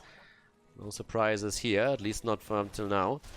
And I don't think that we're going to see anything too shocking from Varian either. Ooh, yeah. Tobos is always to be a bit careful. This point, I honestly would expect them to go for Tranquility with the setup. I mean, a good Twilight Dream can ruin your opponent's day. But let's face it, if you're up against that damage over time, a little bit of extra survivability wouldn't really hurt. Cocoon comes out, has a lot of control. Cocoon, Earthquake, Entomb, and then also the Horrify. I mean, not gonna lie here, that setup looks scary as hell. And yep, there we have the Tranquility as expected. Not bad so far. Ana killing it on the hero damage. 75 damage against heroes. That happened earlier in the shrine. She actually stumbled over one of the minions and headbutted Malfurion. And that's where the 75 damage came from. Malfurion was a little bit shocked for a moment, but he recovered after a moment of irritation. So, yeah. Siege damage, Ana. That's coming from Ana, just like throwing grenades at minions. Yeah, she's a little bit feisty here today. Massive damage output from her. I mean, either way, there's the next shrine activated, and now Falstad at the bot lane. That's where the global, obviously, is going to play a bit of a role. But the top fight, that's going to be important. By the way, look at Nubarak. 22 stacks for him already on the level 1. That's 500 hit points in reach. Especially if they're able to win the Punisher here. Then they get another 2. It would be really close for them. But with that said, they're starting to go straight in again for Garrosh. Indomitable already being used, and he is immediately getting attacked and kept alive by Skynox. Nicely done. Tobos! Oh, they nearly take him down, but they can't quite get him. Now we have cooldowns burned on each side, but the Horrify has still not been used. Everything, though, by Go Next utilized in that last engage. And they are still looking for the flip. Maybe against Thrall. And the Cocoon shuts Garrosh down. The engage, the Horrify, and the double kill. Down they go. Blaze and Falstad both dead. Tobos with another fantastic setup here. If he would have died as he just escaped behind the wall, this would have been a completely different fight. But as it stands, LFT is wrecking them. It's a triple baby as they lock down Garrosh and take 3 down. And now, of course, the world is their oyster. Or at least the top shrine is, because they're going straight in for that Arcane Punisher. down to the bottom of the map. Hanzo is still going for the target practice and is trying to get a few hits in. But that was a massive setback now for Go Next. LFT is trying to work on that reverse sweep. They get the 13, they break through the wall, they have a chance. I mean, this should be a fort.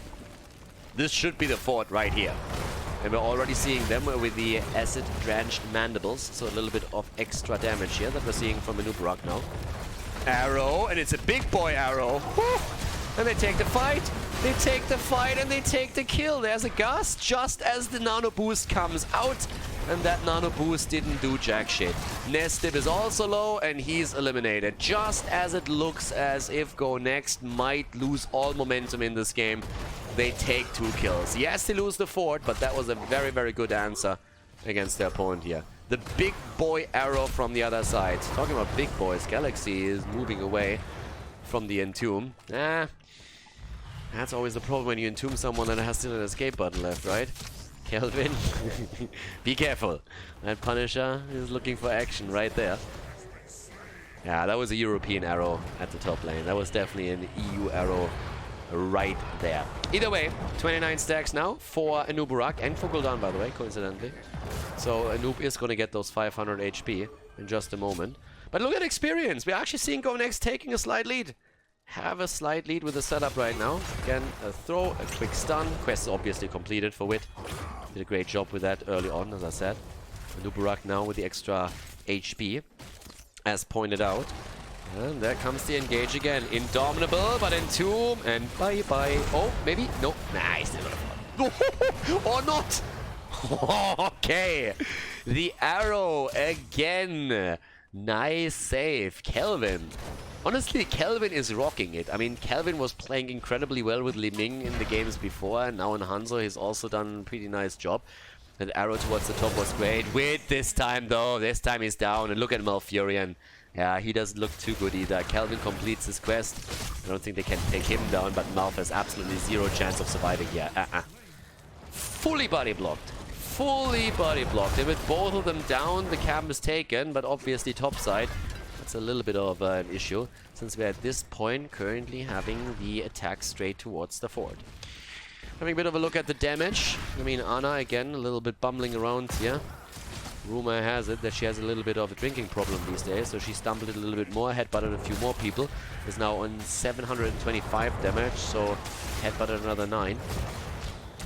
They're starting to go for keep number 2, fort number 2. 16 in their hands, so they have the slight advantage now also on the experience again, and that translates into a talent advantage. But they don't quite get the fort yet. But they still have a massive lead here, and also taking down that fountain in the middle helps really with the next objective before they move in for that too. We're currently seeing the Alpha Wolf, by the way, on 16, so the synergy with the Frost Wolf pack on level 4 is great for him.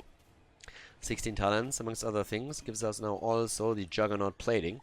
A little bit more sustainability here for Blaze, and he'll need that. The Epicenter is something that terrifies me, on the other hand. That is going to be pretty insane once that he connects it on the shrine, where you're pretty much guaranteed to hit more heroes. And let's not forget that Gul'dan is nearly done with his quest on level 1. A little bit late on this right now, because of the Ruinous Affliction already in play, but hey, if he gets just one decent hit out in the next few fights, then yep, then that's going to be that, and that's going to make the life of Go Next a lot harder. But there we go, Shrine activating. And this is honestly something that Go Next kinda has to take right now. The air's getting a little bit thinner where they stand. Yeah, good damage against Taluf. Again, keep your eye on the Horrify. Also on the entire setup. Galaxy already playing that out. Once that we are seeing Horrify being used, or maybe even the Cocoon, they might be in a position where the Gust is going to save them. There's also that Entomb. Once at level 20 hits, the Buried Alive is going to be an issue. As the poke from a distance, AoE on both sides. Taluf obviously with the oil spill the entire time here. Taluf! And the bunker not used yet. The arrow, the bunker, and they're trying to make the play. Taluf already being healed up by Malfurion. They're trying to go for the kill. The Horrify comes out. Oh, and Gul'dan! with a big damage. And the quest completion now as well. They're still looking for the kill, but another death. Leo falls, sacrifices himself here though. That's a trade that they're absolutely willing to take. The Louvre now on the move back, but with Wit falling, there's absolutely no chance here to turn this around any longer. That is going to be another Punisher in the hands of LFT. They're taking another one right there. Nicely done by them, and especially, of course, Tobos delivering the damage. Doing work with this. I mean, he's only getting outshined here by Hanzo. The only one who currently has more damage than him. But yeah, Dequaza at the top, and 8 kills against 4. Honestly, it's starting to get scary for Go Next. You lose game 4, you have to play game 5, and you have to really, really think through your composition for the next one. The bait over the wall is instantaneous. Should be able to burn that down quickly and also save the keep itself. Would be very surprising if that isn't the case. As we're heading into the late game, there's obviously also a global on Falster to consider.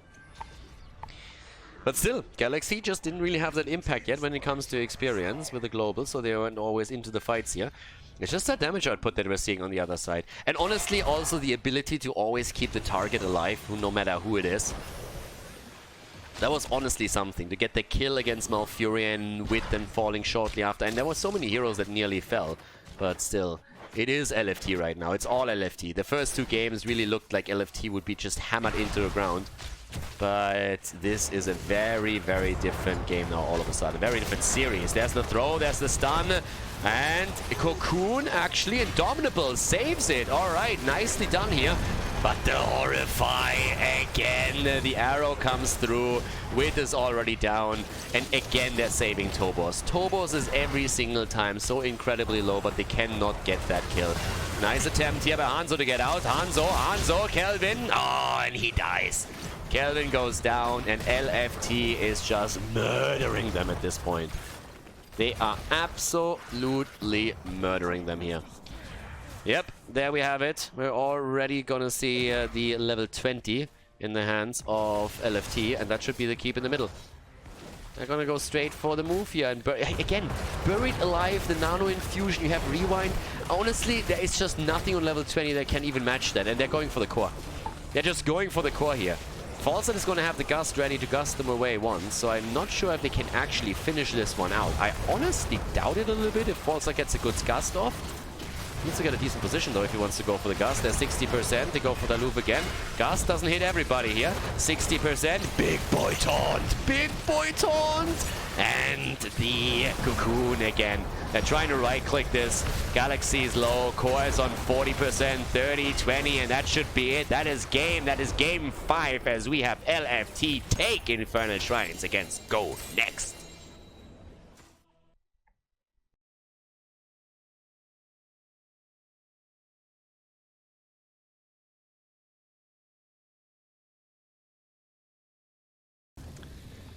Game 5. We're here.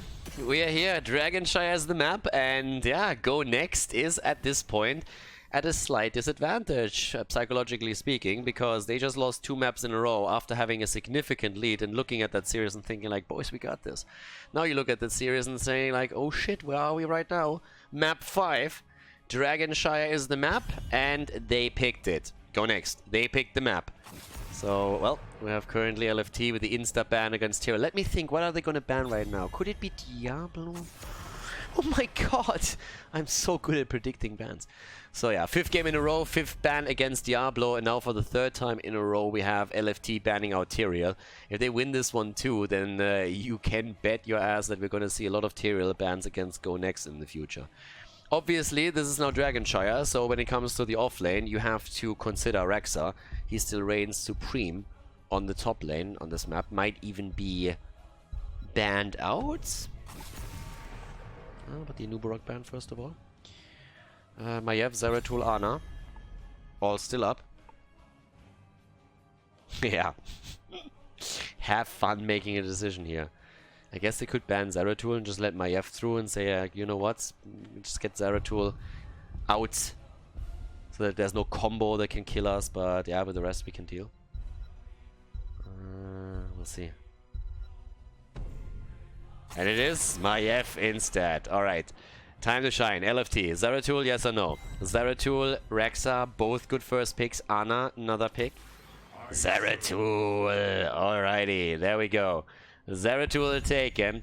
And now the immediate question, what happens around Jaina? Do you pick Jaina away from them? Do you let them get Jaina?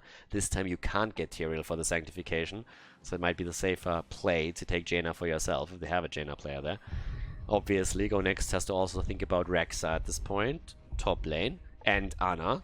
Could be a Jaina Ana setup, but then you let Rexa go, potentially. And it's neither. I mean, it's not even close to that. Like, I couldn't have been farther off with this. Junkrat, great hero, no doubt. And Johanna. Okay. Alright, so everything is still up. Jaina, Ana. You could literally pick Jaina Ana at this point. And we're having also Rexa still up for grabs. Obviously, the bans are coming through after these double picks. But yeah, there's Rexa and Hanzo. Rexa and Hanzo. Go Next. Damn, son. Junkrat Johanna. No Rexa, no Ana, no Jaina, nothing. No Nubarak. Nubarak gets banned. Huh. Alright. I mean, I'm intrigued. I'm intrigued here. There's the Tyrande ban, okay.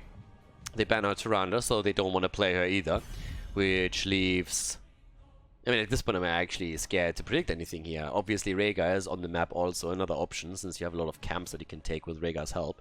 We've seen him a bit more on Dragonshire, but there's still Malfurion out. And what are we gonna get? I mean, they know all of this shit too, right? They're looking at this, they're saying like, no, this is better. We need to approach this from a different angle. Genji gets banned. Rexa is... They need a good foreman. They need a strong foreman right now. Rexa is going to win that top lane. Unless he gets ganked multiple times. It's a thing. Can we say a Tracer play maybe? Malfurion Tracer, could that be a thing?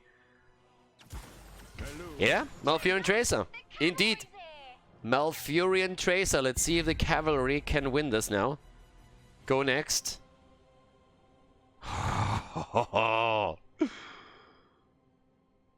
Ana got banned out, which means... sorry, Tyrande got banned out, so no Hunter's Mark against Tracer. Ana is still up. Ana on the last pick position, pretty much. It has to be Ana, right? Nah, Rhaegar and Mal'Ganis. Alright, Rhaegar for the cams, and we have Mal'Ganis now in play too. Get the setup here. Oh boy. Oh boy. Last pick. What do we have? We need a little bit of offlane. Who has the... Are they going to pick something like Yrel? Yrel is still pretty decent against Rexa. Again, you're not going to win the lane. Dehaka for the global. Yrel maybe? Yeah, it's Yrel. It's Luf and Rel. Alright, guys. Last map. Dragonshire.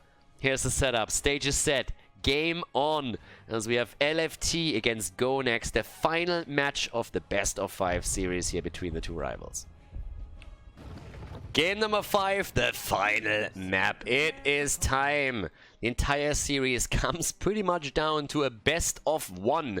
Dequaza on Rexa for the French team towards the top lane. Tobos on Hanzo, Banana H on Rhaegar, Masquerade on Mal'Ganis, and Nestip on Zeratul. The Baguettes have won 2 in a row now, and they forced the 5th map after it looked like they lost the best of 5 already. They pulled through, and on the right side, Go Next with Kelvin on Junkrat, Galaxy on Tracer, with Skynox on Malfurion. Yeah, they have to deliver right now to Luf on Yrel and Wit on Johanna. Can they turn it around once again and finally take this match? Keep in mind, this is rank 7 against rank 6. Those two teams in the standings are incredibly close, and as I said before, even if Go Next wins this series, they still will not overtake LFT just yet, but they have to bridge that gap. And if LFT now takes it, then Go Next is definitely in a very tough position for the rest of this season. Tracer with the Tracer rounds on level 4. Ooh, yeah. Already moving out here. Kelvin even with the mine pushing them back now. But oh boy, are we in for a match at this point. The drafts. They took a lot of risks here in the draft, but so far, when you look at what they ended up with, doesn't look too bad. But they gave Rexa up. And Rexa, again, team's got a lot better dealing with him, but here on this map, he still reigns supreme. The king of Dragonshire, at least of the top lane. If there's nothing to ganking, then he usually takes that lane easy peasy. And well, let's see how this works out. Obviously, at this point, we're having camps already taken. That's one of the reasons why you would go into Rhaegar on the side of LFT.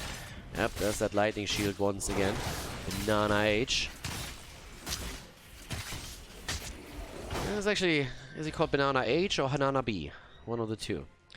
Banana H could be Hanana B, but we don't really know. It's like, yeah, maybe he just likes bananas, maybe he's a Hanamura fan, like, I don't know. But I definitely know that he had a huge role to play in this particular setup here. The heals that we got from that guy were pretty solid and saved his team more than only once. Big push at the top lane now coming in. Quasar's already sitting there too. And here comes the second camp. Nice position. We have the camp here at the front, stopping the opponent. Both of the turrets are shooting. That's a fantastic setup for the top lane. Taluf is going to be in trouble for sure. Talking about trouble, we have some happening down to the bottom of the map. Level 4 a little bit earlier here for Go Next. Once again, that setup. I can tell you one thing. Urel is going to need help topside now, because we are having a camp pushing in, we're having Rexa pushing in, Nestib is sitting in the area, and Taluf is just sitting there as like, well, I might be the GOAT, but I'm not that good. Like, even I can't take these guys down on my own. There's an attempt at the bot lane to get a kill against Rhaegar, I suppose. That's a good lockdown. That's a bomb right there. But it's not enough damage for the kill yet. Yeah, but that top lane is getting murdered. Taluf is doing whatever he can to hold it for as long as possible. And it's still a 2 versus 1 plus the camp. But the rest of the team, can they really get the value bot side? That's the question. Taluf loses the wall. First tower down. It's like, whew. Galaxy comes in, wants the kill against Zeratul. And might actually get it. Singularity spike. Here's Kelvin. Time for the nades, baby. And he dodges most of them. Oh, and there's the kill. First blood. First blood for them. Kelvin pushes himself out.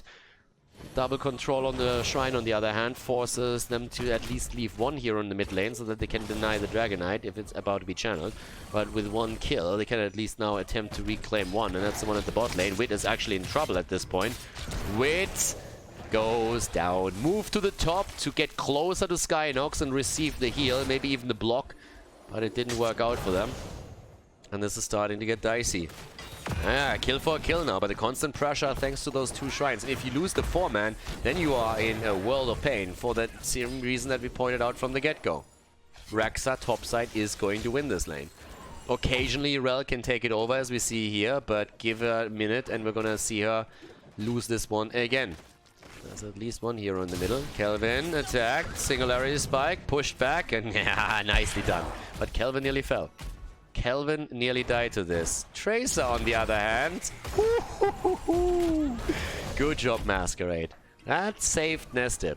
If he connects this, then it is a problem. A massive, massive problem. She could have killed Zeratul for sure here, if she gets close enough. But yeah, it was a nice one.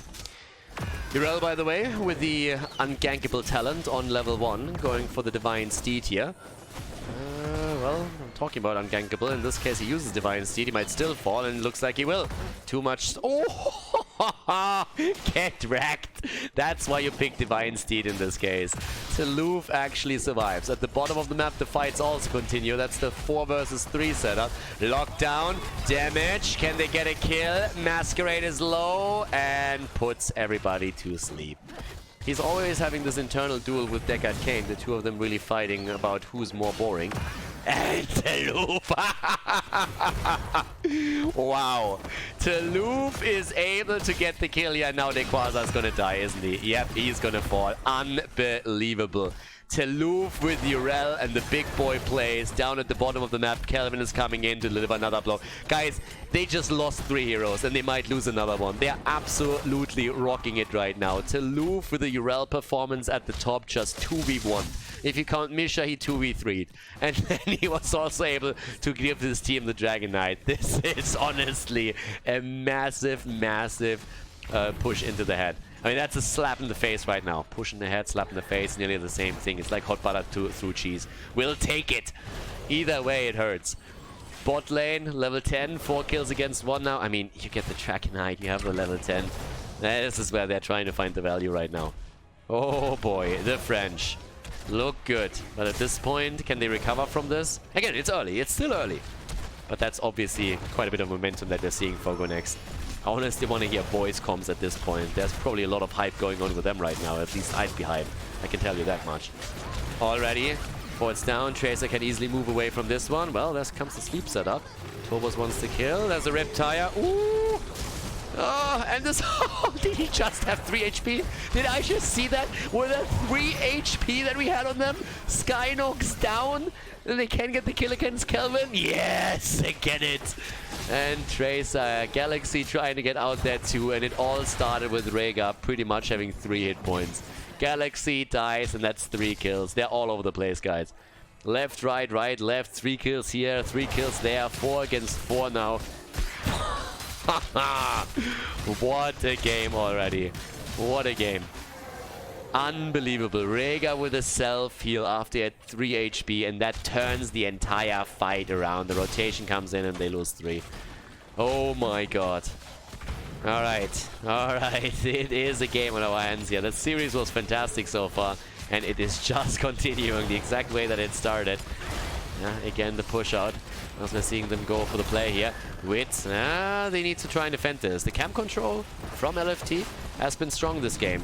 Taluf from the side, the goat comes in, they're going for Hanzo. Turbos jumps out. Oh, Tracer gets murdered.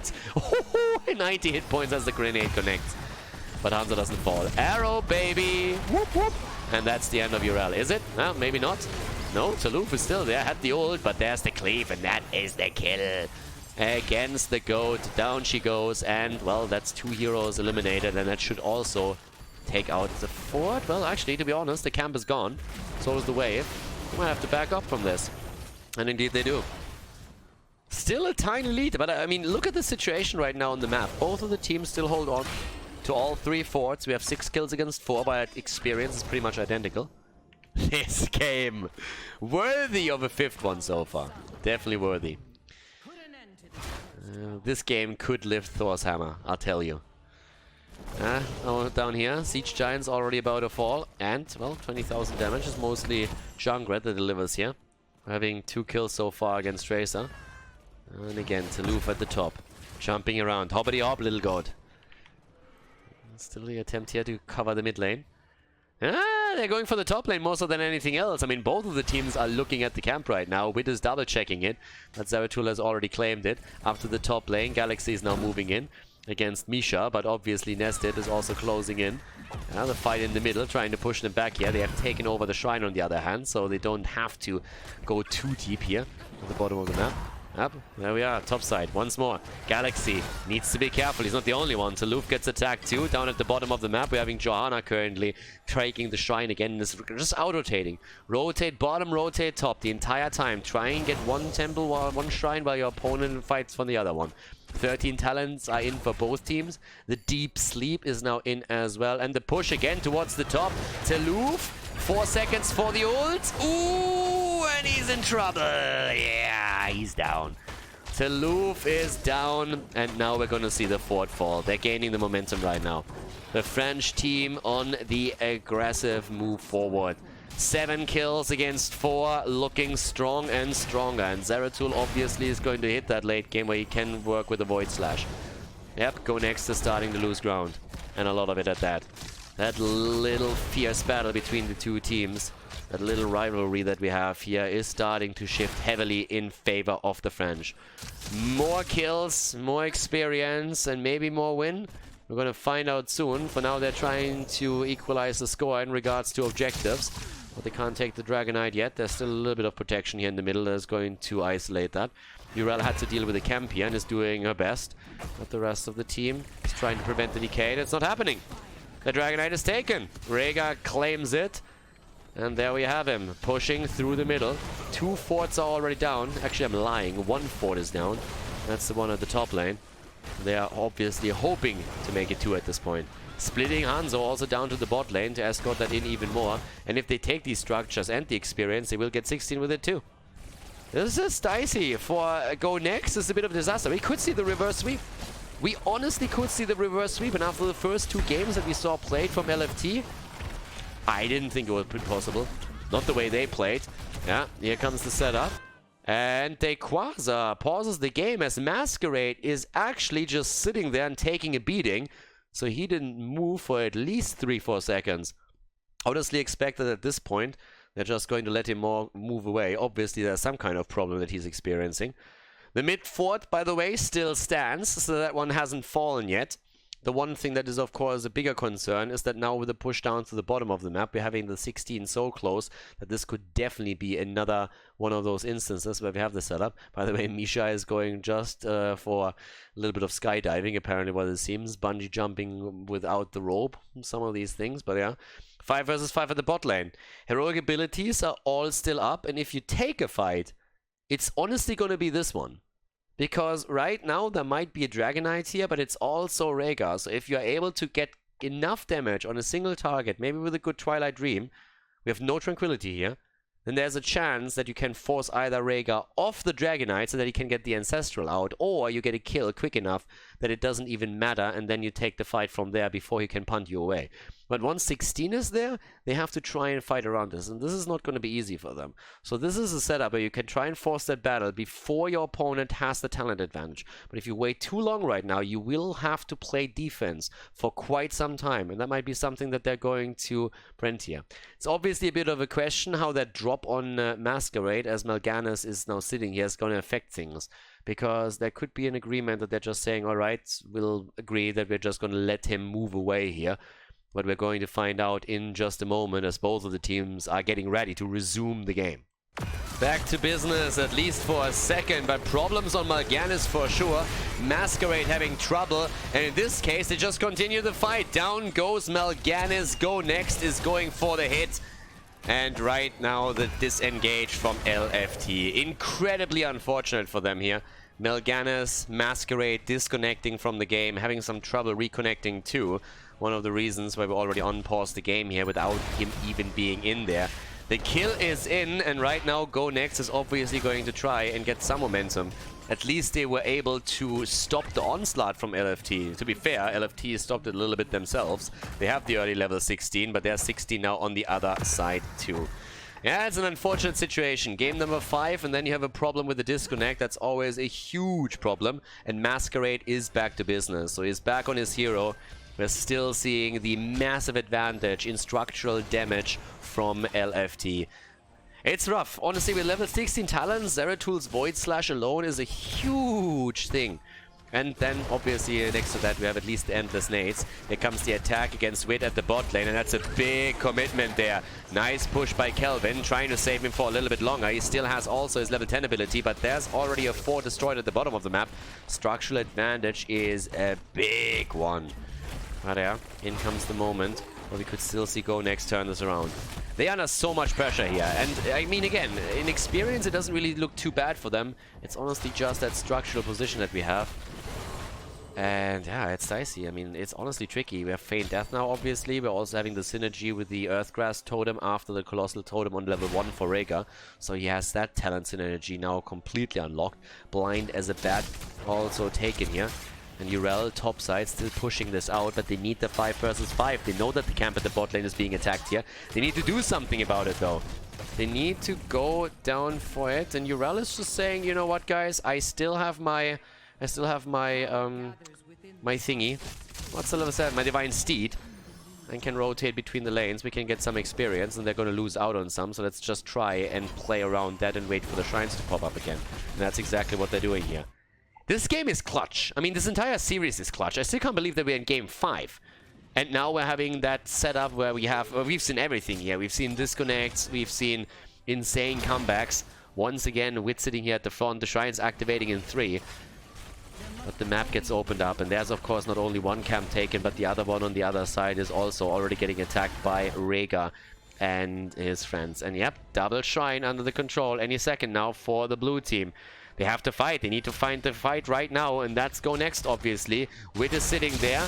Yeah, throws out a Blessed Shield. They're trying to go for the kill. Self-Ancestral. Void Prison on the ground. Melgan is coming in from the bottom. They're trying to go for it, but the triple arrow hit comes through. Urel jumping in deep again. Kelvin from the back line with the nades the entire time here. Wit attacked once more, and in comes the Twilight Dream, and Zeratul goes down, but Urel is dead as well. They're trying to get the second kill, but they just can't, and that's the channel on the Dragonite once again if they want to make the play, but already we're having the Giant Skin taken by Johanna, and the decay is in play as we have Mal'Ganis moving through the middle. The Twilight Dream on Malfurion absolutely murdering Zeratul, but with Urel falling, we have now another opportunity for LFT to move down through the bottom up to the top lane. Tracer's already trying to push this out to allow a little bit more power from this camp to come through.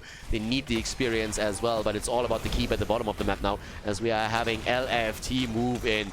They have the setup and they're trying to make the plays right now. 44,000 damage on Junkrat, 43,000 on Hanzo. The lockdown against Wit again as he comes in with the Condemn.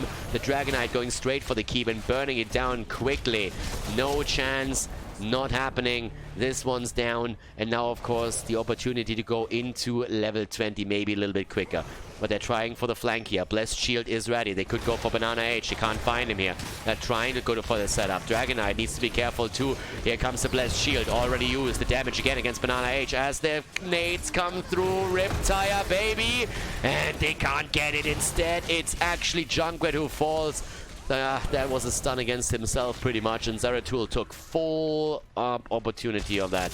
Went in, full advantage of that situation. Toulouse now also in trouble down here at the bottom. The 20 is now so close. He's jumping out. The fight on the right side, on the other hand, is still continuing, and that's a kill against Malfurion. Malf is down. Galaxy on the move back. They want to go for the core now. LFT in a 5 versus 3, and they're trying to make the play now. They have Misha. They can send her in.